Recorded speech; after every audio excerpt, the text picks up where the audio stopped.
The Big Trip by Patrick F. McManus.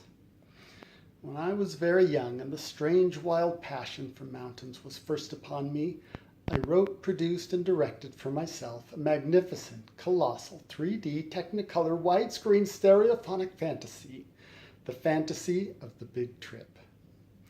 Whenever the jaws of tedium gnawed too harshly on my bones, I simply turned down the lights on the murk and the grind of the world outside and projected the fantasy on the backsides of my eyeballs, each of which was equipped with a silver screen.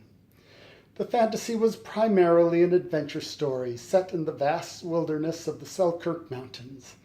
It starred you-know-whom, who bore a striking resemblance to a 4-foot, 8-inch Gregory Peck.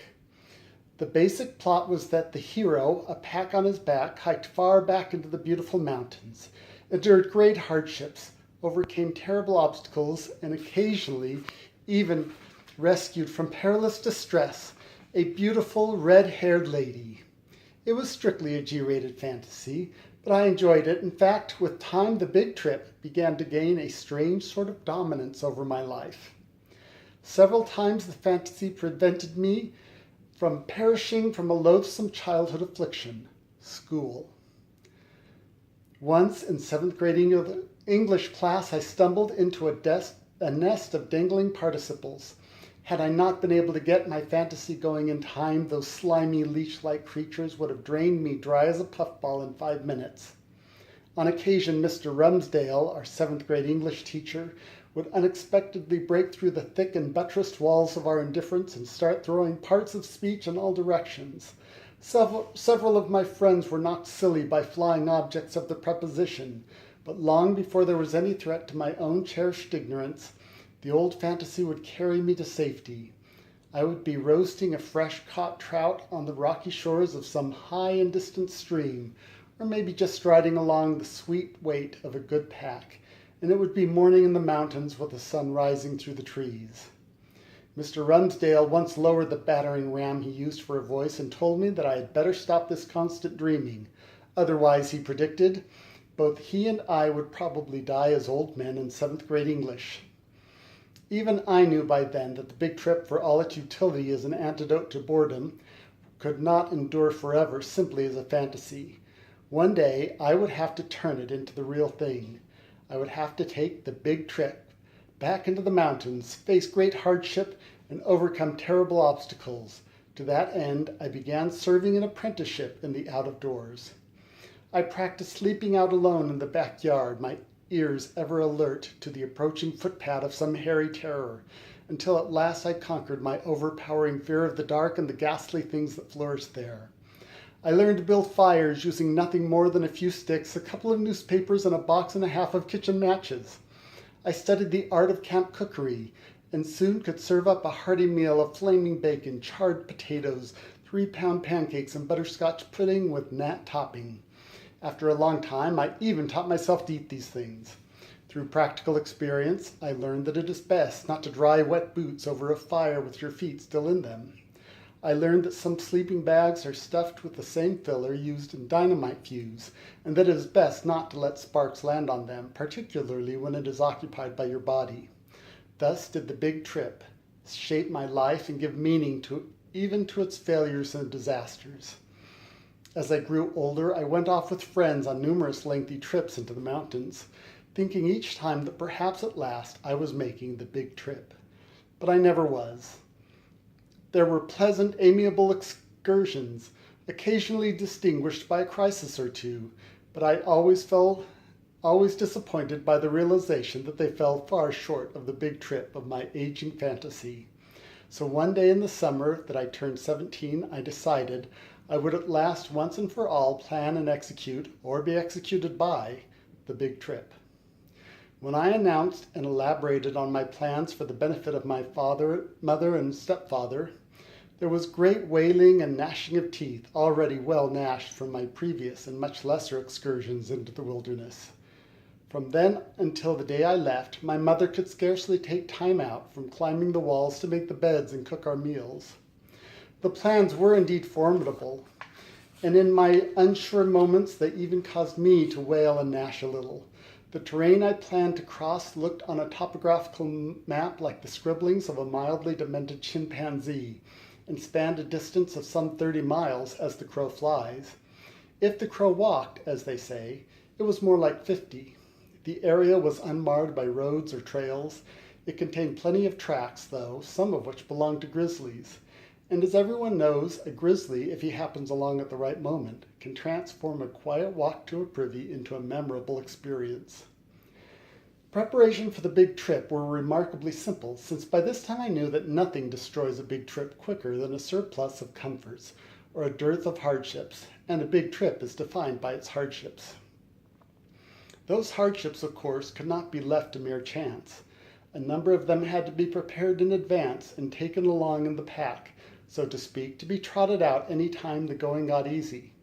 The basic formula for creating hardships is to take no non-essentials and only a few of the essentials. One of the essentials you leave behind is most of the food. My stock of grub consisted of pancake flour, a slab of bacon, dried fruit, butter, sugar, and salt. For emergency rations, I took a bag of dehydrated chicken noodle soup. Enough, it turned out, to feed an army of starving Cossacks for upward of 3 weeks. About the only gear I took was a sleeping bag, a knife, and a rifle. I carried along the rifle in case I ran into a grizzly, since my idea of hardships did not include getting eaten by a bear. Although I knew a .32 Special couldn't stop a charging grizzly, I took comfort in the notion that I might be able to take the edge off his appetite on his way to the table. In the early days of my fantasy, I had conceived of building a stockade each night as protection against bears. But when you have a grizzly coming for you, no matter how much encouragement and incentive you might offer, it is difficult to get a stockade up in time to do much good, so I was taking the rifle. At practically the last moment, I decided to take along a companion. In light of the other meticulous preparations for the big trip, it seemed incongruous now that I should have selected my traveling companion so casually. Wretch, as he shall be known here, had just moved into town recently and was probably the only person of my acquaintance who had not heard of the big trip.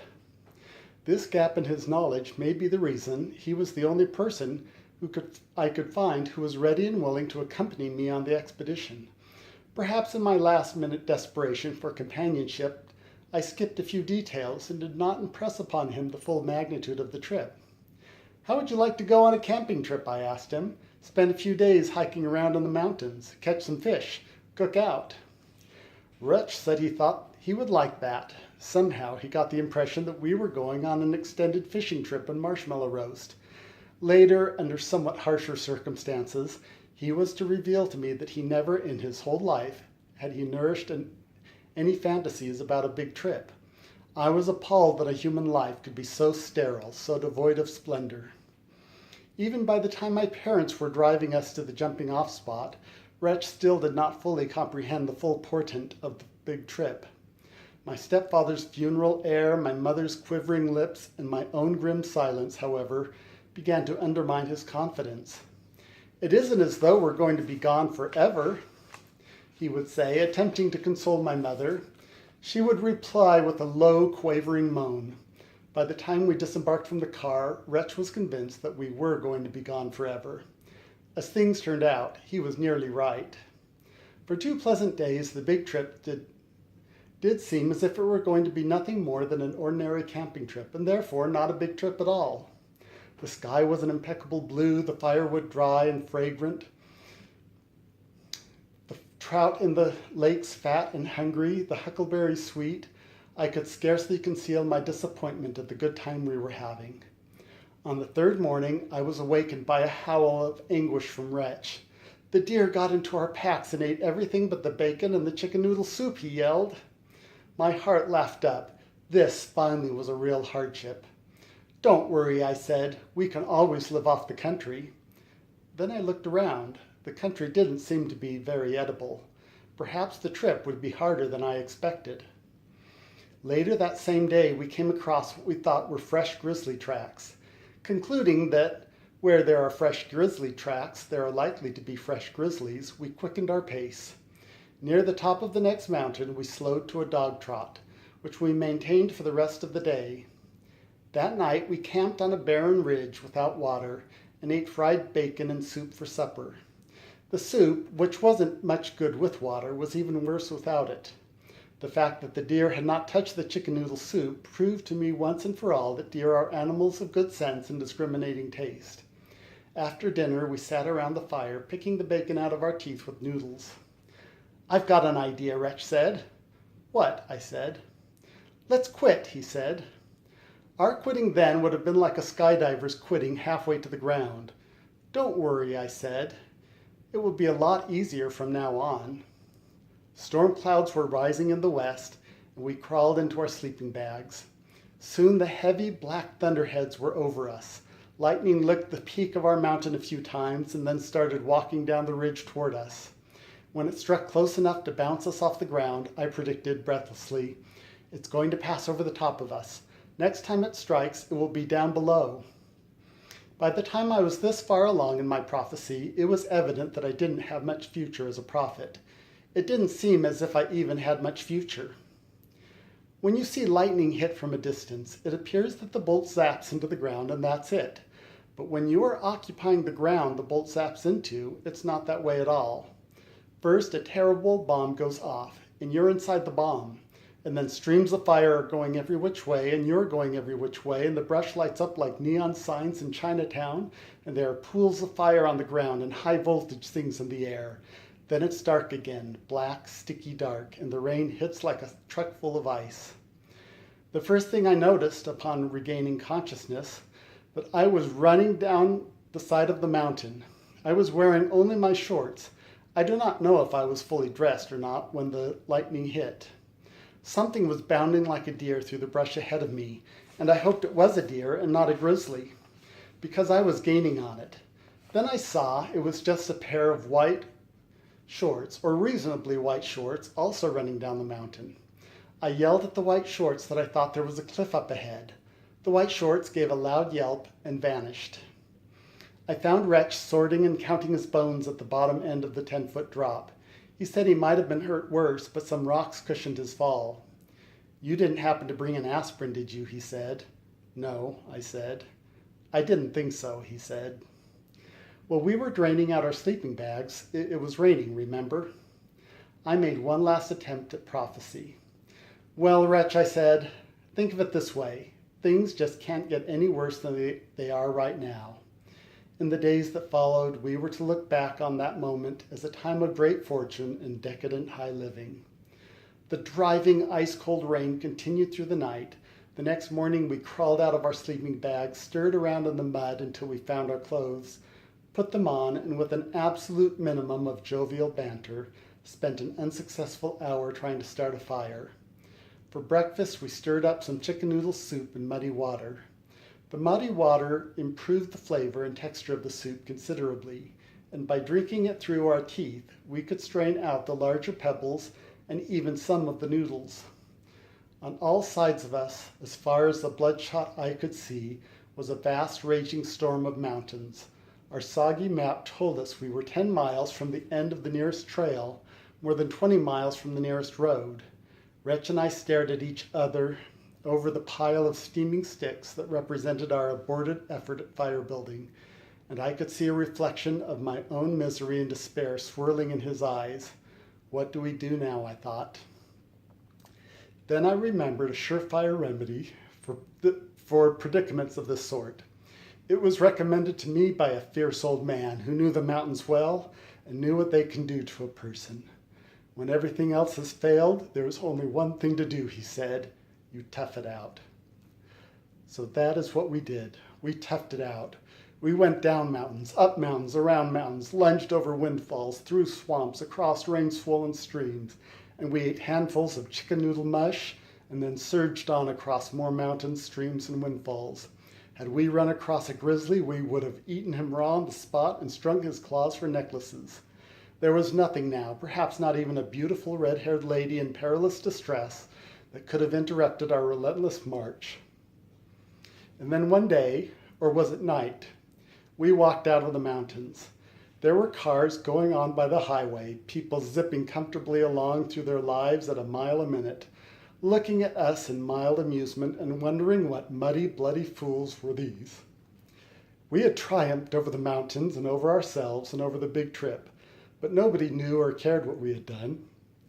We limped along the road in search of a farmhouse with a phone, our clothes torn, bodies aching, jaws clenched on the bullet, and the last dehydrated chicken noodle soup we would ever eat in our lives still matted in our wispy beards. Then I heard a strange small sound in the empty air. I glanced over at Wretch to see if he heard it too, and he did. And there was this little pained smile on his cracked lips. As we slogged along the sound, grew in volume, swelling up and filling the silence and emptiness until it reached a great thundering crescendo. It was the sound of applause and cheering, the sound of a standing ovation. Thanks for listening. Bye.